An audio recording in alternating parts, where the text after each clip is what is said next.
Halo Sobat Cuan, kalian udah tahu kan kalau 2 Januari kemarin perdagangan di Bursa Efek resmi dibuka pertama kali di tahun 2026. Yap, betul. Pembukaan perdagangan di Bursa Saham dihadiri langsung oleh beberapa tokoh penting. Salah satunya adalah Bapak Menteri Keuangan kita tercinta, yaitu Pak Purbaya. Begitu dibuka, IHSG langsung hijau naik 1,17% dan closing di level 8.748. Gila juga ya. Selain itu, bursa kita langsung diguyur dana segar. Nggak main-main, investor asing terpantau melakukan net buy senilai 1,06 triliun rupiah di awal Januari ini. Tapi yang menarik bukan cuma nominalnya, melainkan kemana uang itu pergi. Nama-nama seperti Bumi, Goto, dan Dewa tiba-tiba jadi primadona dan nangkring di daftar belanja teratas asing. Apakah ini pertanda pesta saham teknologi dan tambang dimulai lagi? Mari kita bahas. Berdasarkan data terbaru dari bisnis.com dan Kontan, optimisme pasar di awal 2026 ini sangat luar biasa. Angka 1,06 triliun itu menunjukkan kalau kepercayaan investor global terhadap ekonomi Indonesia masih sangat tinggi di tengah ketidakpastian global. Tapi, kenapa sih asing bisa masuk secara masif di bursa Indonesia? Pertama, ada ekspektasi stabilitas ekonomi pasca transisi politik yang mulus dan beberapa kebijakan yang dinilai pro terhadap pertumbuhan ekonomi. Kedua, sektor komoditas dan teknologi kita dianggap sudah berada di level valuasi yang menarik untuk dikoleksi kembali. Nah, balik lagi nih, di tengah banyaknya saham yang ada di bursa, kenapa sih mereka lebih memilih Goto, Bumi, dan Dewa? Gas! Kita mulai dari Goto. Saham sejuta umat ini kembali jadi darling bagi investor asing. Kenapa? Kok bisa? Ingat, Goto di tahun 2026 ini diproyeksikan sudah jauh lebih sehat secara finansial dibandingkan 2 tahun lalu loh. Dilihat dari kinerja di kuartal 3 2025, pendapatan Goto naik 20,67% secara year on year menjadi 4,74 triliun. Wah, fantastis ya! Bisnis layanan ojek online, GoFood, e-commerce, dan lain-lain bisa menghasilkan revenue sebesar ini dalam kurun waktu 9 bulan aja. Gokil sih. Selain itu, meskipun Goto masih rugi, tapi di kuartal 3 2025 sudah mulai menurun dari minus 1,16 triliun menjadi 195,54 miliar secara year on year. Ini artinya perusahaan sudah mulai sehat dalam mengelola pendapatannya. Nggak menutup kemungkinan juga sih kalau 3-5 tahun ke depan, Goto ini akan berbalik untung kalau terus konsisten. Goto juga telah melaksanakan RUPSLB untuk membahas berbagai agenda strategis. Di antaranya, pertama, menyetujui penetapan Hans Patuwo sebagai Direktur Utama dan Grup CEO baru, menggantikan Sugianto Waluyo atau yang kita kenal sebagai Patrick Waluyo, serta perubahan Dewan Komisaris dan direksi lainnya. Nanti kalian cek ya siapa sosok direksi baru tersebut. Kedua, Goto melakukan perubahan jajaran pengurus, Andre Sulistyo dan Santoso Kartono masuk Dewan Komisaris, sejumlah komisaris dan direksi mengundurkan diri. Dengan adanya jajaran manajemen yang baru, diharapkan dapat memperbaiki kinerja perusahaan. Kalau dilihat saat ini, manajemen baru menegaskan bakalan fokus pada stabilitas, tata kelola, dan pertumbuhan berkelanjutan. Intinya, ya akan melakukan gebrakan baru. Nanti kita lihat apa gebrakan baru tersebut ya. Berikutnya yang gak kalah menarik adalah rumor adanya merger antara Goto dengan Grab. Wow! Kita semua pasti tahu ya kalau Grab dan Goto bersaing sengit. Tapi tampaknya akan berakhir jadi kawan setelah muncul rencana merger ini. Dan kalau terrealisasi, merger ini akan menjadi sejarah baru bisnis startup dan bisnis digital nasional dan kawasan Asia Tenggara. Kalian bangga apa enggak nih? Lanjut ya. Tentunya merger bakal menghadirkan super app tunggal di pasar Indonesia. Rumor yang beredar juga memberitakan kalau pemerintah melalui Danantara dan KPPU terlibat aktif dalam diskusi ini. Tentu tujuannya agar mergernya berjalan lancar dan ada win-win solution. Jika merger ini benar-benar terjadi, maka akan memberikan dampak positif dan negatif. Dampak positifnya bagi perusahaan adalah diprediksi akan menciptakan monopoli ride-hailing di Indonesia yang menguasai 91% pasar. Wow, mirip-mirip bisnis Pertamina lah ya. Pastinya akan berdampak besar pada market value perusahaan dan bisa aja saham Gotoh balik ke harga IPO atau bisa lebih. Kalau dari sisi investor yang masih nyangkut pasti sendang. Sekarang kita bahas sisi negatifnya. Dampak negatifnya lebih ke driver sebenarnya. Ini berpotensi menimbulkan kekhawatiran akan dominasi harga, penurunan kesejahteraan pengemudi, dan hilangnya inovasi. Jadi, kuncinya balik lagi ke pemerintah sebagai regulator agar dapat memfasilitasi ini agar semua pihak mendapatkan manfaat. Oke, cukup panjang ya kita bahas sentimen Gotoh ini. Selanjutnya kita bedah dari sisi teknikalnya. Hayo, siapa yang masih nyangkut? Semoga ini jadi kabar gembira ya. Terpantau sejak bulan November lalu, saham Gotoh sudah mulai uptrend ya. Ini terkonfirmasi dari terbentuknya higher high dan lower high. Perdagangan kemarin di tanggal 2 Januari, saham Gotoh melesat 7,81% ke harga 69. Saham Gotoh naik setelah menyentuh area supportnya di harga 63. Tepat di area MA50.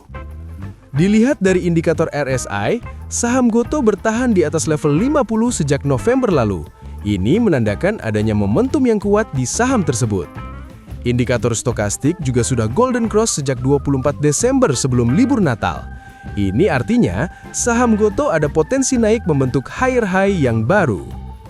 Nah, bagi sobat cuan yang sudah punya sahamnya di bawah harga 60, bisa pertimbangkan untuk hold jangka menengah, selama tidak membentuk lower low dan closing di bawah 60. Bagi yang belum punya sahamnya, saya punya dua skenario. Pertama, bagi yang mau spekulatif bisa ambil posisi buy di harga sekarang, 69.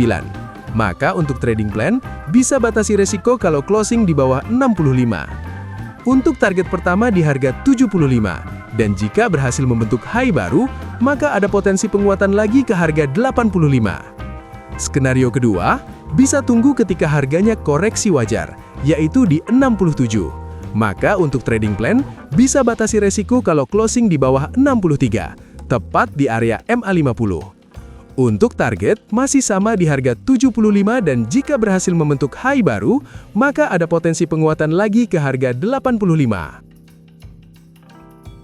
Lanjut, saham berikutnya yang diakumulasi asing adalah Bumi. Apakah saham Bumi mau OTW ke langit? Mari kita bahas. BTW, saham Bumi sebenarnya pernah jadi top market cap loh di tahun 2008. Saat itu harganya nyentuh ke 8.000. Setelah itu harganya turun sampai dibawa ke harga 50. Nah, akhir-akhir ini saham Bumi mulai muncul ke permukaan. Bahkan beberapa kali jadi pendorong kenaikan IHSG. Gokil kan saham satu ini? Saham Bumi sebenarnya sudah naik 270% 6 bulan terakhir. Wow! Kok bisa setinggi itu? Kira-kira ada apa ya? Jadi gini Sobat Cuan, Bumi tuh salah satu perusahaan batubara terbesar di Indonesia. Tapi karena industri batubara sudah kurang menarik buat jangka panjang, maka Bumi berencana akan diversifikasi ke bisnis lain. Nah, ini poin pentingnya. Berdasarkan Public Expose bulan kemarin, dipaparkan kalau Bumi akan diversifikasi ke komoditas bernilai tinggi, seperti emas dan tembaga. Keren kan bisnis emas? Sampai kapanpun akan terus ada. Tembaga juga sama, sangat dibutuhkan dalam energi listrik dan teknologi. Kelanjutannya nih, ternyata Bumi diam-diam sudah mengakuisisi bisnis pertambangan emas dan tembaga di Australia. Ini artinya, Bumi sedang aktif ekspansi ya. Makanya nggak heran kalau harga sahamnya sudah merespon duluan. Selain itu, beberapa influencer juga bilang kalau Bumi salah satu kandidat saham yang potensi masuk indeks MSCI tahun ini. Wow, artinya akan banyak dana asing yang masuk ke saham Bumi. Oke, kurang lebih gitu ya secara sentimennya saham Bumi. Yuk kita lanjut ke analisis teknikalnya. Let's go! Bumi sebenarnya sudah uptrend sejak April tahun lalu. Tapi belum seheboh sekarang, karena setelah uptrend, Bumi lanjut sideways beberapa bulan. Salah satu kunci perjalanan awal Bumi lanjut strong uptrend setelah breakout dari 150 pada 11 November 2025. Dan sampai sekarang, sahamnya masih uptrend. Perjalanan berikutnya, bumi berpotensi menuju area resisten di 440. Itu adalah harga pada saat 2017. Udah lama banget ya. Bagi sobat cuan yang sudah punya, apalagi di harga bawah, bisa hold ya, sampai uptrendnya patah. Nah, kalau belum punya, ada 2 skenario nih. Yang tipikal agresif, besok Senin bisa HK dengan target ke 440 dulu. Tentu batasi resiko ya kalau turun di bawah 400. Tapi kalau masih yakin dalam jangka menengah bakal naik lebih tinggi lagi, bisa hold aja meskipun harus nunggu dulu. Bagi yang suka buy on weakness, maka bisa ditunggu harganya koreksi ke 390, tepat area MA3-nya. Jangan lupa batasi resiko kalau closing di bawah 360. Untuk target masih sama ya, ke 440. Dan next target ada potensi ke 500 sebagai harga psikologisnya. Terakhir nih, asing akumulasi saham Dewa. Yap, betul, Dewa saham ya, bukan Dewa band music. Hehe. Saham Dewa masih satu grup konglomerasi dengan Bumi. Jadi nggak aneh kalau Bumi naik, Dewa bisa ikut naik juga. Eits, tapi bukan karena itu ya penyebab utama saham Dewa naik. Belakangan ini saham Dewa juga sedang rajin buat ekspansi dan aksi korporasi. Yang terbaru nih, Dewa akan melaksanakan buyback saham. Nilainya nggak main-main guys, yaitu sebesar 950 miliar dimulai 19 November 2025 sampai 19 Februari. Artinya kalau perusahaan melakukan buyback saham, maka manajemen tahu kalau harga saham masih tergolong murah, tapi kinerja perusahaannya itu bagus. Karena nggak mungkin dong perusahaan beli saham di harga mahal, logikanya seperti itu ya guys. Ada berita heboh juga tentang saham Dewa. Terbaru, Dewa baru saja dapat fasilitas pinjaman 5 triliun dari Bank BCA dan Mandiri. Wow, fantastis ya! Tentu pinjaman tersebut digunakan buat refinancing serta membiayai pembelian mesin serta alat berat dan modal. Ini pernyataan resmi dari manajemen. Ya, bisa kita ambil kesimpulan kalau Dewa punya proyek masa depan yang bagus, sehingga butuh pinjaman buat modal kerja. Ada satu fakta lain Sobat Cuan yang perlu kalian tahu. Jadi, Dewa tuh punya hubungan operasional dengan Bumi. Di sini, Dewa berfungsi sebagai kontraktor penambangan batubara utama yang melayani proyek-proyek milik Bumi. Jadi nggak heran kan kalau saham Bumi naik, saham Dewa juga naik karena mereka sama-sama punya bisnis di bidang yang saling berkaitan. Seperti biasa, di akhir sesi kita bedah teknikal Dewa ya. Dewa ini lebih ngeri pergerakannya. 6 bulan terakhir udah naik 303%. Wow, amazing! Saham Dewa memulai uptrend di bulan April 2025 ya. Setelah itu sideways lama sampai bulan September. Nah, di akhir September, saham Dewa rally lagi sampai sekarang. Saham Dewa closing di harga 750 pada 2 Januari kemarin ya, naik hampir 12%. Dan harga sekarang adalah harga tertinggi sejak IPO. Gila! Bagi Sobat Cuan yang sudah punya, bisa pertimbangkan hold selama masih uptrend ya. Dan kalau belum punya, ada 2 skenario, seperti biasa. Pertama, bisa langsung beli di harga sekarang di 750. Saham Dewa punya potensi naik ke 815 berdasarkan pattern symmetrical triangle. Dan jangan lupa batasi resiko jika closing di bawah 690. Untuk target berikutnya berpotensi ke 945 jika masih strong bullish. Bagi yang suka buy on weakness, bisa open buy di harga 680 atau 690. Karena kemarin ada gap up.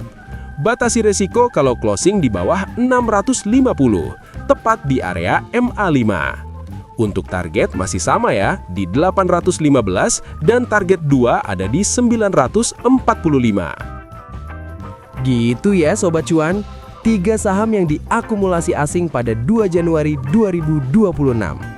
Ingat ya, apa yang gue omongin di sini bukan perintah beli atau jual.